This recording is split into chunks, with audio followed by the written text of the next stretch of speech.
Šajā video es jums parādīšu, kā es kūpinu cūciņas caurraudzīti. Sākumā nosveram gaļu.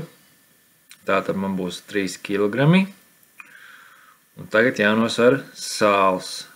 Sāli mēs lieku apmēram 35 gramus uz 1 kg gaļas. Man ir 3 kg gaļas, tad tie būs 105 grami sāls. Sālī pievienojam garšvielas pēc savas patikas. Šajā gadījumā es pievienošu mazliet maltas laurlapas. Tālāk es pievienošu ķiploku. Man būs 2 dažādi veidi.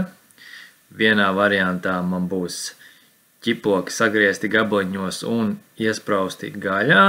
Es iepriekš izduru caurumiņus gaļā un tad ķiploku gabaliņus salieku iekšā. Otrs variants man būs ar saspiestu ķiploku masu. Es ierīvēšu visas gaļas gabalu. Tā kārtīgi ierīvēšu. Tālāk tagad ir sālīšanas process. Paņemsim sāli, kārtīgi uzbērsim, tā uz aci apmēram, un kārtīgi izrīvējam par visu gaļas gabalu. Gan sānus, gan virsiņu, lai ir kārtīgi nosālīts. Un tagad liekam gaļas gabalus iekšā traukā, kur esmu iepriekš sagatavojis. Man patīk ielikt apakšā šķīvīti, lai gaļa nestāvētu sulās, kas izdalīsies sālīšanās procesā. Gaļu liekam ar ādiņu uz leju, un kad viss ir sakrāmēts, apkaisam visu ar pārpalikušo sāli un liekam uz 7 dienām apmēram sālīties.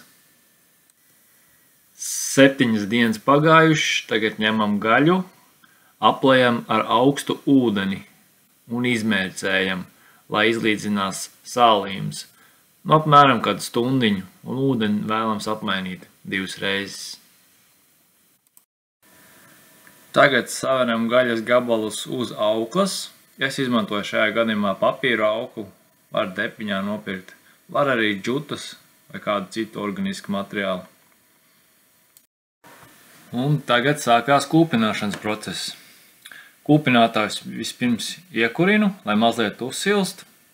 Tad lieku gaļu iekšā un apmēram 30 minūtes pažāvēju, lai nožūst liekais mitrums 30 grādos pie atvērtām durtiņām.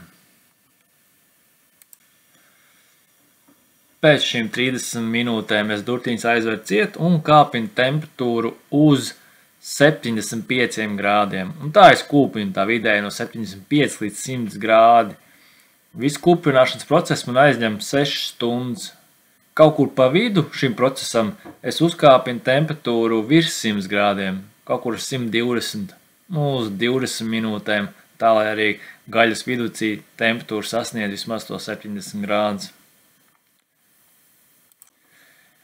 Ja jūs gribat, lai jums gaļiņa sanāk tāda pat kā man, gaiša, ar tādu zeltītu gaišu sarkanu nokrāsu, to varēs panākt ar ābelīti, sausu ābeli vai arī ozolu pieejauco klāt.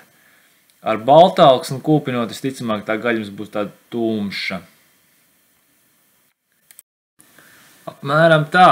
Un ja jums vēl kāds jautājums radies, ko es neesmu pastāstījis šajā video, rakstiet komentārā un mēģināšu jums to atbildēt. Čau!